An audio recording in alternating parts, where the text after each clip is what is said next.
विकास यादव कह रहे हैं, बड़ा इंटरेस्टिंग है इनका कमेंट। 5 साल से पैसा जोड़ रहा था, 6 महीने पहले इन्वेस्ट किया, 12% प्रॉफिट था, अब सब बराबर हो गया है। लंबी अवधि के निवेशक हैं, क्या करें? अब देखिए, आप लंबी अवधि के निवेशक हैं तो 5 साल से पैसा जोड़ रहे थे, कहाँ जोड़ रहे थे? बैंक खाते में रख रहे थे, घर की अलमारी में बंद करके रख रहे थे। 5 साल से पैसा आप धीरे धीरे करके इकट्ठा कर रहे हैं, लेकिन आपने निवेश करना शुरू कब किया? 6 महीने पहले। और ठीक है, आपको उसका एक शुरुआती फायदा भी मिला, लेकिन अब यही सोचिए सुमेश जी कि अगर 5 साल पहले मान लीजिए ये रोज के 100 रुपए बचाते होंगे और मान लीजिए महीने के 3,000 रुपए भी इकट्ठा करते होंगे, तो उसको घर की अलमारी में क्यों रखना है या सेविंग बैंक खाते में क्यों रखना है? 3-3 हज़ार रुपए करके ही अगर इन्होंने, अगर 5 साल पहले से ही किसी शेयर में डालना शुरू कर दिया होता, या एक शेयर नहीं लेते, किसी इंडेक्स फंड को चुन करके वहां पे एसआईपी शुरू कर दी होती 3,000 रुपए की, उसका रिजल्ट कुछ अलग होता। आज वो ये समस्या नहीं रख रहे होते हमारे सामने कि 12% प्रॉफिट था, सब बराबर हो गया। विकास, मैं कुछ इसमें अलग पॉइंट्स ऐड करता हूँ जो मेरे इन्वेस्टमेंट थियरी का पार्ट है। ओके, मेरे पास जितने भी इन्वेस्टर्स आते हैं एनरोलमेंट के लिए, मैं उनको हमेशा कहता हूँ कि मुझे आपके 5 साल चाहिए। अगर आप चाहते हैं कि 5 महीने में वैल्यूएशन शुरू कर दें, ये दुकान आपके लिए सही नहीं है, फिर यहाँ आइएगा ही नहीं। ये मेरा बिल्कुल क्लियर कहना रहता है, चाहे जो रहता है।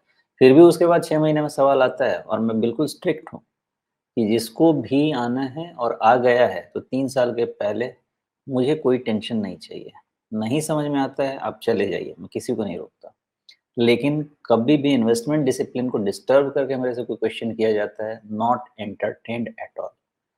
आपने जो किया है इसका जवाब सुनिए और सबको इस चीज़ को ध्यान में रखना चाहिए। मैं 5 साल क्यों कहता हूँ और आपको 5 साल के हिसाब से क्यों देखना चाहिए? इकोनॉमी का साइकिल होता है 3 से 5 साल का, और कैपिटल मार्केट या equity market is the reflection of the economy. Economy अच्छी करती है, तो कैपिटल मार्केट भी अच्छा करता है। अब जो 3 से 5 साल का इकोनॉमी का साइकिल होता है, वो 5 साल में हिस्टोरिकली देखेंगे, तो 5 साल में इक्विटी में इन्वेस्ट किया तो प्रोबेबिलिटी ऑफ लॉस 7% के आसपास रहता है। क्यों रहता है? बिकॉज़ वो 5 साल में आपको 3 साल पैसा बनाने का मौका मिलता है और डेढ़ से 2 साल मार्केट करेक्ट कम कंसोलिडेट करता है। आपने जब इन्वेस्टमेंट शुरू किया, तो ये जो डेढ़ से 2 साल वाला करेक्शन है, अगर पहले ही आप इसमें फँस गए, तो आपको लगेगा कि मेरे पैसे बने नहीं, चले गए। लेकिन आपने बाद का 3 साल का वेट किया क्या? ये आपको सवाल का जवाब देना है। इसलिए 5 साल ज़रूरी है। अब कुछ लोगों को क्या होता है, आए ही और 2023 का अगस्त लग गया, यानी मार्केट में वहीं से रॉकेट शुरू हो गया। तो आपका जो 5 साल में से 3 साल वाला पैसा बनने का फिनोमिनन था, वो पहले ही चालू हो गया। तो आप एक्साइटेड हो जाएँगे कि भाई ऐसे ही पैसा बनता है मार्केट में, और उसके बाद आ जाएगा फिर करेक्शन, तो फिर बोलेंगे पैसा चला गया। ये मार्केट का नेचर है कि आपको 5 साल में से 4 से 5 साल में से 3 साल पैसा बनाने का मौका मिलता है, और डेढ़ से 2 साल आपको उसकी तैयारी करनी होती है। ये डेढ़ से 2 साल, पहले डेढ़ से 2 साल हैं, बीच के डेढ़ से 2 साल हैं या लास्ट के डेढ़ से 2 साल हैं, किसी को नहीं पता होता। लेकिन ये 5 साल में साइकिल लगेगा।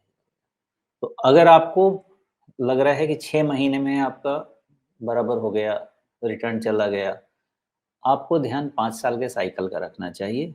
इकोनॉमी का साइकिल वही है, मार्केट का साइकिल वही है, उसमें तकलीफ नहीं होगी एज़ लॉन्ग एज़ आपने अच्छी चीज़ें चुनी हुई हैं, अपनी सेक्टर पोज़ीशनिंग ठीक की हुई है, आईटी जैसी चीज़ों को अवॉइड किया हुआ है, तो दिक्कत नहीं होगी। लेकिन 6 महीने में स्टॉक मार्केट का कोई इवैल्यूएशन नहीं होता है। वो ट्रेडिंग कॉल्स का इवैल्यूएशन होता है, वो 6 महीने गया, वो तो 6 घंटे का लोग करते हैं। इन्वेस्टमेंट डिसिप्लिन वो नहीं है। इसलिए अगर आपने 5 साल से पैसा जमा किया है और आपने, चलो जैसे राजीव जी ने बोला वैसे करना चाहिए था, 100% वही डिसिप्लिन होना चाहिए, लेकिन मानो नहीं भी किया, तो 5 साल जमा किया है भाई, तो 5 साल इसको बनने तो दो, और फिर देखो क्या होता है। तो साइकिल ऐसे ही है स्टॉक मार्केट और इकोनॉमी का। जी। तो विकास जी, आपको थोड़ा सा किस्सा कहानी समझ में आ गया होगा कि बाजार में सिर्फ 6 महीने का देख करके आपको घबराना नहीं चाहिए। और ठीक है, पहले 4.5 साल आपने जमा किया पैसा, सिर्फ उसको लगाया नहीं, कोई बात नहीं। अब आगे से इस चीज़ को समझिए।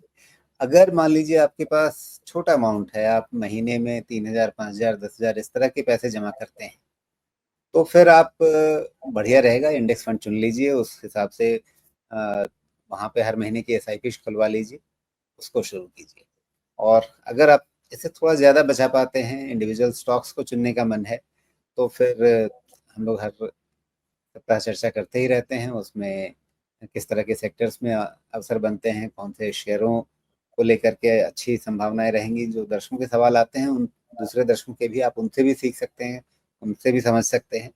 तो वहाँ पर आप चुन चुन करके धीरे धीरे पैसा अलग अलग शेयरों में भी लगा सकते हैं। लेकिन अगर आप बिल्कुल नए हैं और छोटा अमाउंट है, तो मैं तो कहूँगा कि आप कोई बढ़िया इंडेक्स फंड चुनिए। इंडेक्स फंड में आपको ज़्यादा चिंता भी नहीं करनी पड़ती। आपको जो फंड हाउस का नाम सुन करके अच्छा लगता हो, उसका इंडेक्स फंड आप चुन लीजिए, सेंसेक्स या निफ्टी वाला।